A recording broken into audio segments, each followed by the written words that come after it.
Oi, gente, tudo bem? Hoje eu tô aqui para falar mais uma vez a respeito de honestidade radical.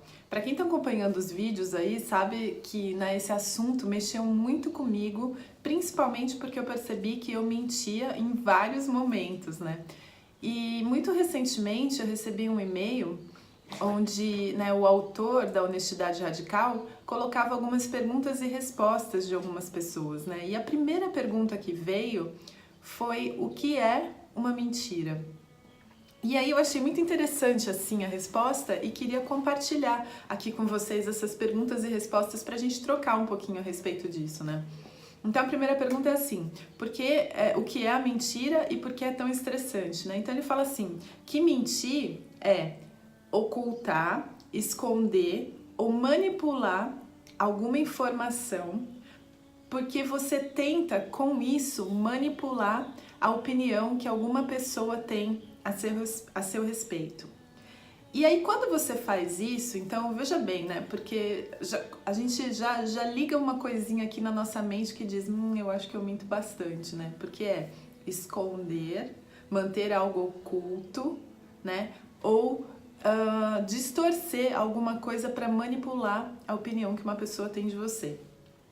E quando a gente faz isso, toda a nossa atenção se foca nessa história que a gente está contando. Porque contar uma mentira, algo que não é real, demanda uma energia, né? Então a pessoa começa a falar assim, é bem interessante essa questão da mentira, né? Porque às vezes alguém fala alguma coisa assim, então, porque aí eu pensei, e aí eu fiz assim, assim, assado, ela conta. Daqui a pouco muda um pouco a história, né? Então, e aí você sabe que aquela pessoa tá mentindo. E você sabe, você começa a perceber que a pessoa tá ficando nervosa. Ou quando a gente mesmo mente, né? Principalmente quando a gente mente. Então, assim, a gente tá inventando uma história e por menor que seja, a gente começa a ficar estressado. Por quê? Porque demanda energia para criar aquela história na nossa mente, porque a gente precisa parar as arestas. Não pode deixar nenhum fio solto para que as pessoas descubram que é mentira, né?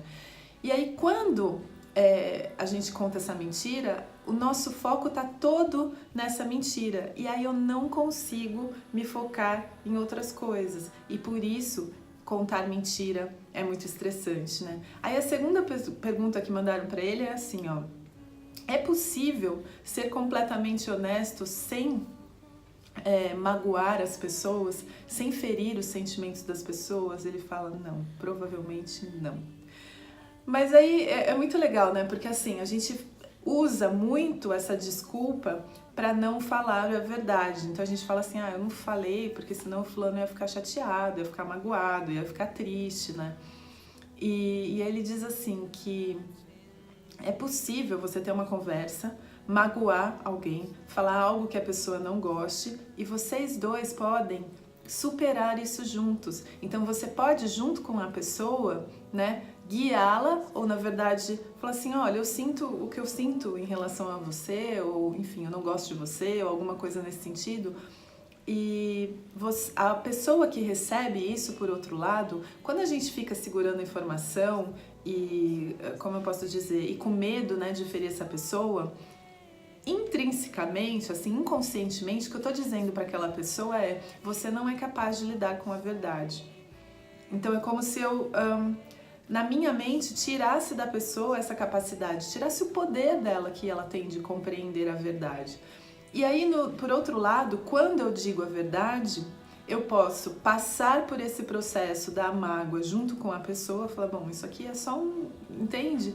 E aí passar por isso junto e criar uma relação íntima mais verdadeira, ou seja, onde não tem bloqueios para se falar a respeito de nenhum assunto. E isso é um relacionamento livre, autêntico, verdadeiro entre duas pessoas, né? Independente se é um relacionamento romântico, entre pai e filhos, entre amigos, entre colegas. Então, assim, lembra, né, que quando eu falo a verdade, eu não fico estressado, porque eu não preciso concentrar a minha energia na invenção daquela mentira, né? E, além disso, quando eu me relaciono com uma pessoa e eu não fico, né, tentando guardar coisas para não magoá-la, também esse relacionamento é mais autêntico, é mais verdadeiro, né? E tem uma pergunta muito interessante que ele colocou aqui também no e-mail, que ele fala assim: Você acha que primeiro a gente tem que ser honesto conosco mesmo antes de ter um relacionamento honesto com uma outra pessoa? Eu achei muito engraçada a resposta dele, porque, lógico, a gente ouve isso e fala assim, claro, primeiro eu tenho que ser honesto comigo, eu tô sendo muito honesto comigo, olha, eu tô sendo sincero comigo, com os meus sentimentos, eu tô sendo muito autêntico, e aí não sei o que. Aí ele fala assim, bom, se você é honesto consigo e você não comunica isso para as outras pessoas, então você é justamente um mentiroso, porque uma coisa não é separada da outra. Como que você pode ser honesto consigo se você não é honesto com a outra pessoa? Então você está simplesmente se enganando, né? Então, assim, eu queria trazer esses 3 aspectos aí que ele trouxe da honestidade radical com relação a contar a verdade, se isso magoa as pessoas. E eu achei muito interessante também que ele disse que esse sentimento de mágoa, de tristeza, ele é superável. Então, isso vai ser superado, né?